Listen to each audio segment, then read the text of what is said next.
la clase de Filosofía del Derecho. Mi nombre es Iglesia Serrano, docente universitario, actualmente abogado en funciones de la Dirección Ejecutiva de la Magistratura. La unidad de Filosofía del Derecho forma parte de la maestría en Derecho Procesal Penal. Es importante reflexionar sobre la filosofía, digamos que permanentemente, a lo largo de la vida cotidiana y profesional. La idea de incorporar esta unidad en la maestría de Derecho Procesal es que aporte competencias para la aplicación de las principales tendencias filosóficas en la ciencia, incluyendo la ciencia del derecho, la cual deberá utilizar en el transcurso del derecho penal y en su ejercicio profesional. La unidad tiene 5 temas. El primer tema es filosofía del derecho. Se habla de los aspectos generales de la filosofía del derecho, su relación con las ciencias del ser, las ciencias del deber ser, que es el ideal del derecho. Se toca también lo que es la filosofía del derecho, el conocimiento filosófico del derecho, el problema de la filosofía. En el tema 2 se habla de la persona, la moral y el derecho, porque de una u otra manera el derecho viene a regular la persona y viene incluso a coincidir o debatir algunos conceptos morales. Entonces, digamos que todo eso pasa por el debatir filosófico de la persona, la moral, la conducta, la libertad, para poder llegar a la acción y a la conducta, que es lo que finalmente en el mundo del ideal o el deber ser regula el derecho. También se habla del derecho natural. El derecho natural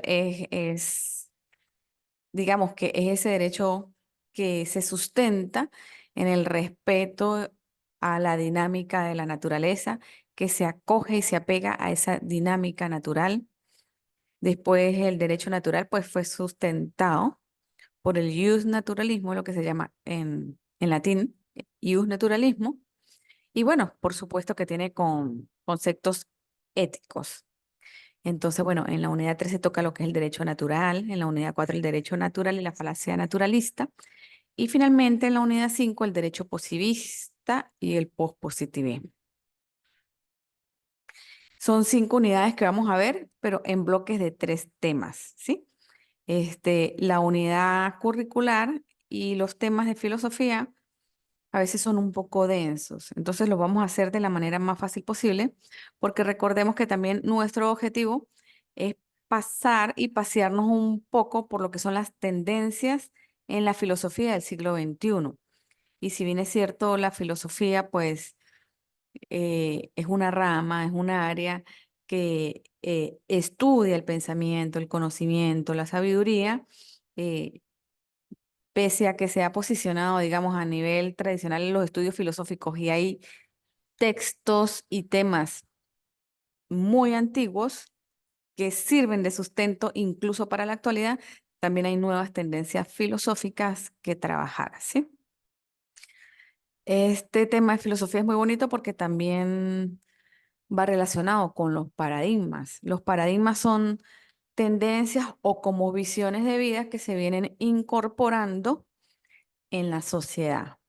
De pronto ustedes recuerden que sus papás les decían que cuando ellos estudiaban el profesor les pegaban o sus abuelos que los ponían arrodillados, que les pegaban con la regla. Bueno, y de pronto la sociedad o la sociedad integralmente, la iglesia fue cambiando, la escuela fue cambiando, el derecho fue cambiando y de pronto ya a nuestros papás ya no los violentaban directamente y ahorita nosotros estamos en otra tónica porque a nosotros nos hablan es de construir entre todos, de aprender haciendo y de aprendizaje significativo. Entonces, fíjate, para hacerles un ejemplo de lo que son los paradigmas, está el abuelo, está la mamá y estoy yo, por ejemplo.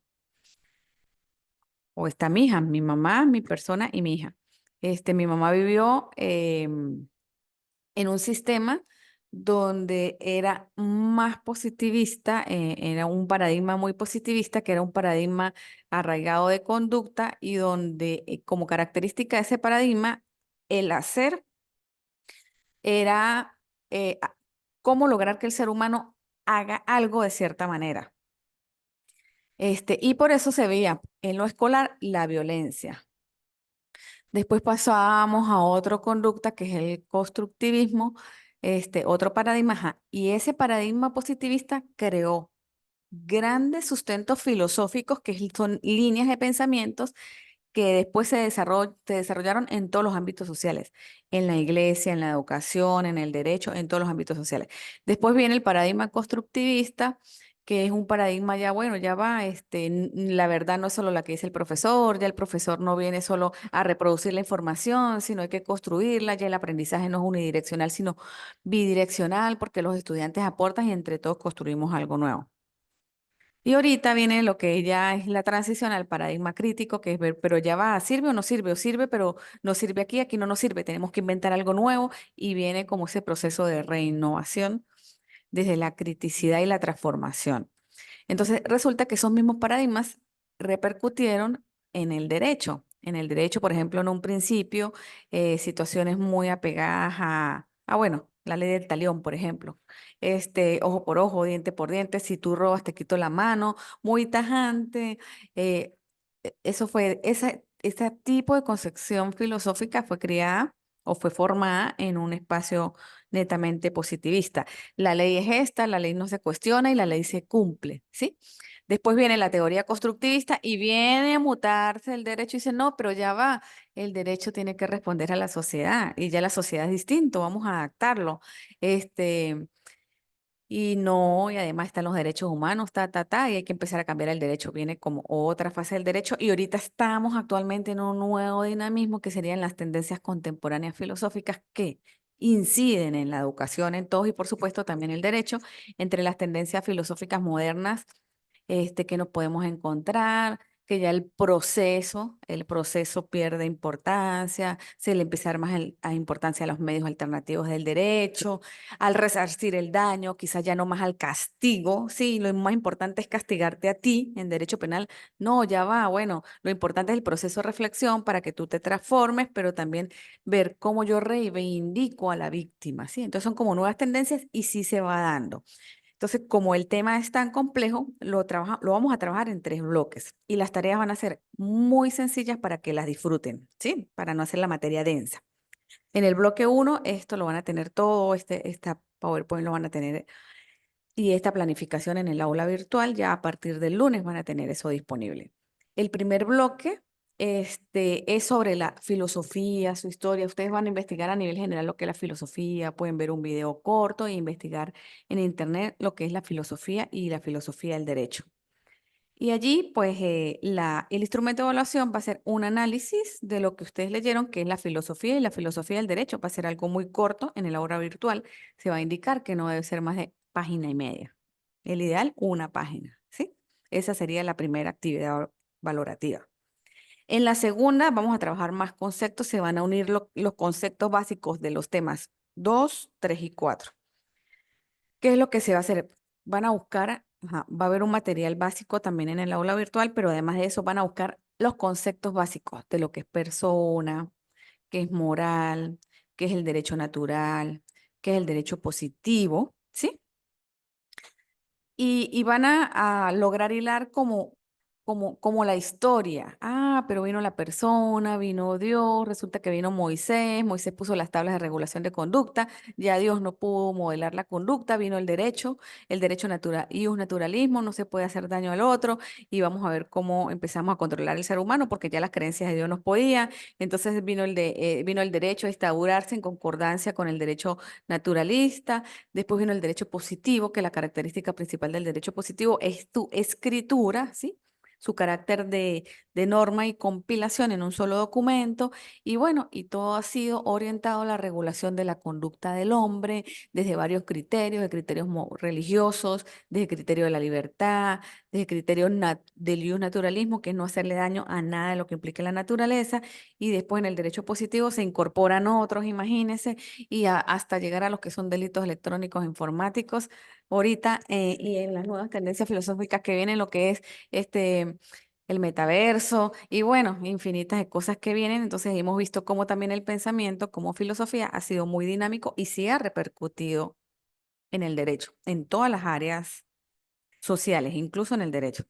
Entonces aquí la evaluación va a ser muy sencilla, también la van a disfrutar mucho para hacer este tema denso fácil. Buscan los conceptos, revisan el material consultado y lo que tienen que hacer es un cuento. Un cuento donde relacionen dichos conceptos con el derecho penal, pueden tocar un solo concepto o varios conceptos, pueden hilar libre, donde vinculen esos conceptos y cómo lo relacionan con el derecho procesal penal o el tema que ustedes desean investigar en su tesis. No, yo pues he venido trabajando este tema procesal, penal, que es el tema de los beneficios de la libertad, y entonces voy a hacer el cuento de la libertad, y como la profesora puso el tema de la libertad de Stuart Mill, pues yo voy a leer ese y me voy a estar en ese, ¿sí? O sencillamente con el derecho procesal penal. Obvio, dice derecho procesal penal o con el derecho penal, porque lo que se quiere hacer es ese ejercicio reflexivo de cómo el derecho es dinámico y cómo tiene que seguirse dinamizando. Y finalmente, la última unidad, el tema está relacionado con el derecho natural, la falacia naturalista, el derecho positivo, lo jurídico, la justicia, los temas de justicia, lo que es justo, lo que es injusto, la justicia en la modernidad, la justicia en la antigüedad, la justicia en la posmodernidad. Y como les dije, el término justicia ha ido cambiando a lo largo del tiempo también desde la visión, desde la cosmovisión que ha regido en cada momento. En un principio la justicia era ojo por ojo, diente por diente, tú me dañas, yo te daño en la misma magnitud porque eso era justicia, ahora cada quien lo que se merece. Ahora no, ahora la justicia viene siendo más dinámica, como garantiza el derecho, la posibilidad de transformación del procesado, cómo desde el derecho se garantiza reivindicar a la víctima entre otras. Entonces sí ha habido un cambio importante en los aspectos filosóficos modernos.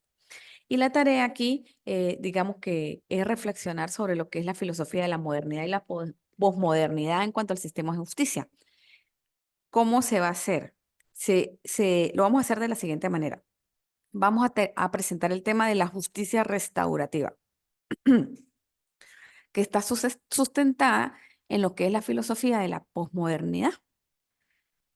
Claro, como ustedes ya hicieron en la unidad uno un tema básico de lo que es justicia y de lo que es filosofía y filosofía del derecho, cuando se encuentren que la filosofía del derecho tiene una concepción de justicia distinta en lo que es la justicia restaurativa, van a poder vincular la justicia restaurativa con el proceso penal. Y lo que se va a pedir es un ensayo digamos que del tema que ustedes quieran, donde lo relacionen como ustedes quieran, pero que vinculen el proceso penal con la justicia restaurativa, ¿sí?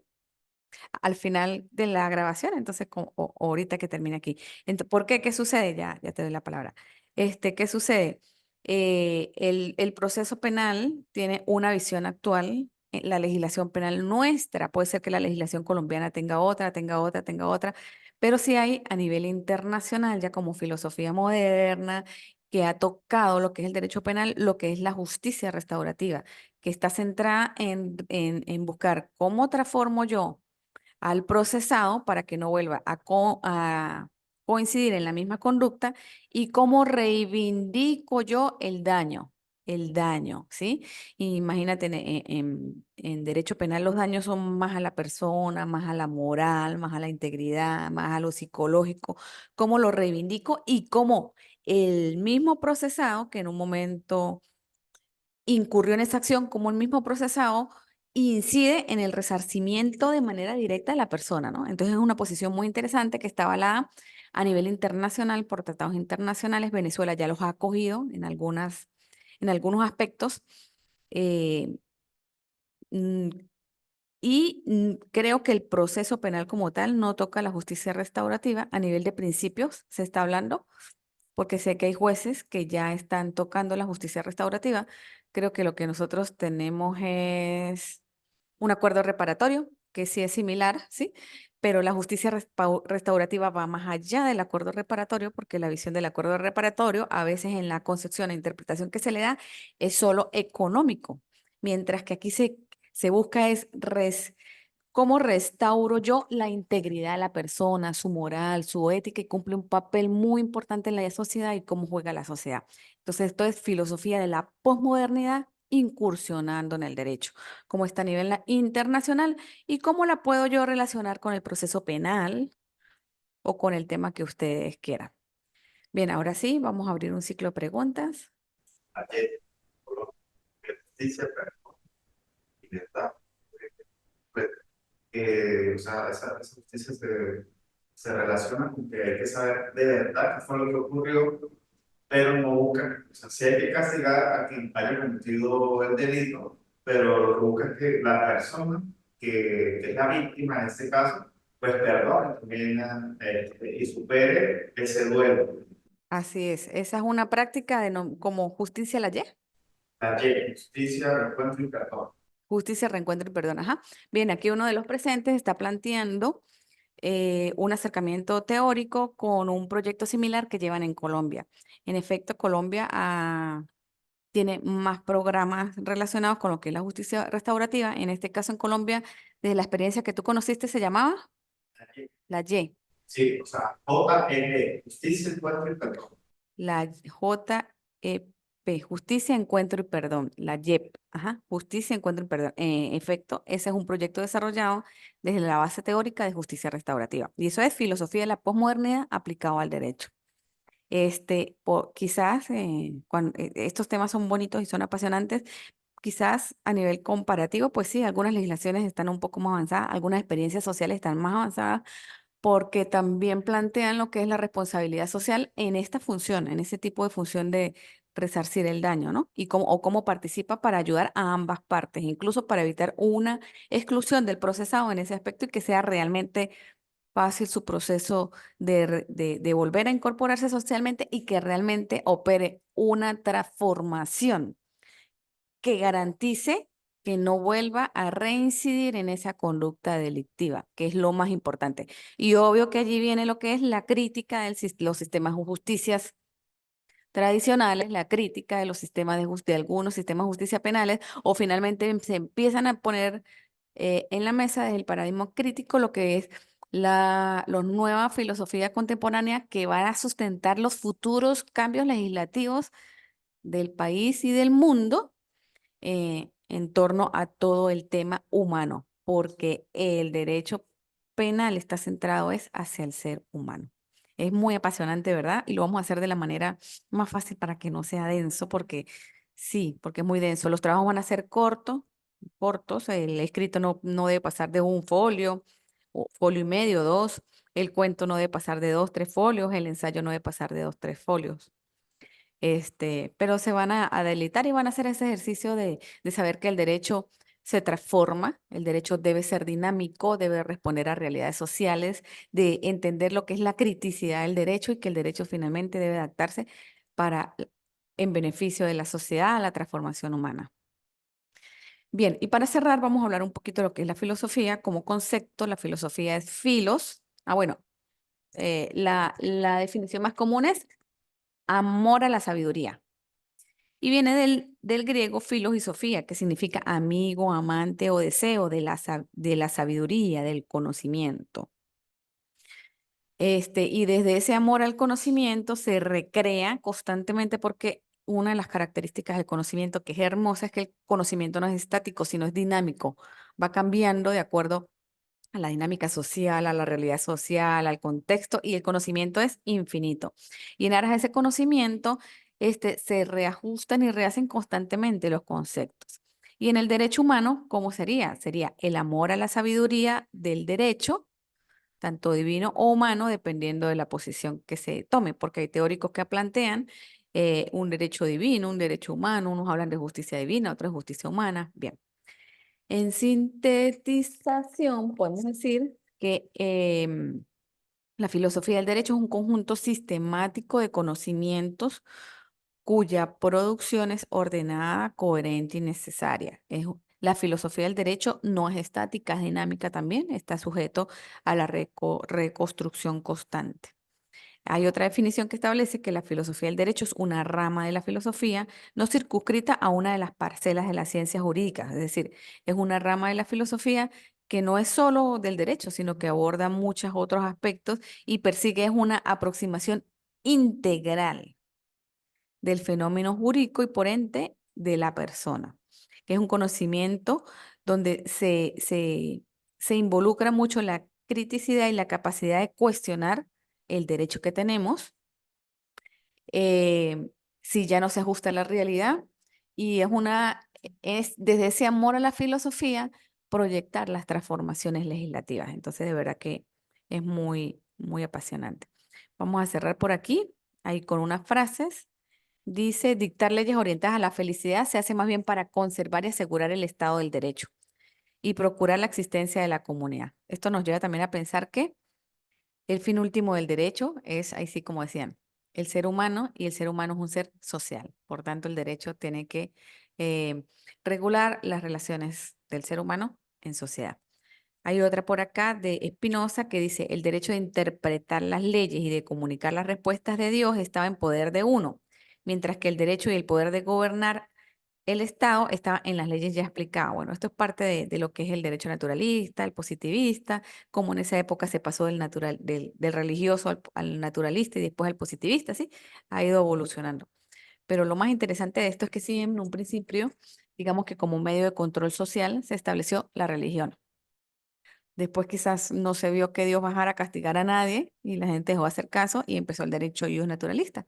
Y después, nada, no había una manera de controlar y se institucionalizó lo que es el derecho positivo y todo lo que es el sistema. Y ahorita estamos con la responsabilidad de recrear el sistema para hacerlo cada vez más justo. Bien, con eso terminamos la grabación. Espero que estén animados porque esta unidad va a ser muy bonita, va a ser ligera. Los que tienen malas experiencias en pregrado de lo denso de lo que es la filosofía, la deontología y todos esos temas, pues de verdad tratamos de hacerlo lo más práctico posible y con un enfoque dirigido a lo que es la posmodernidad filosófica.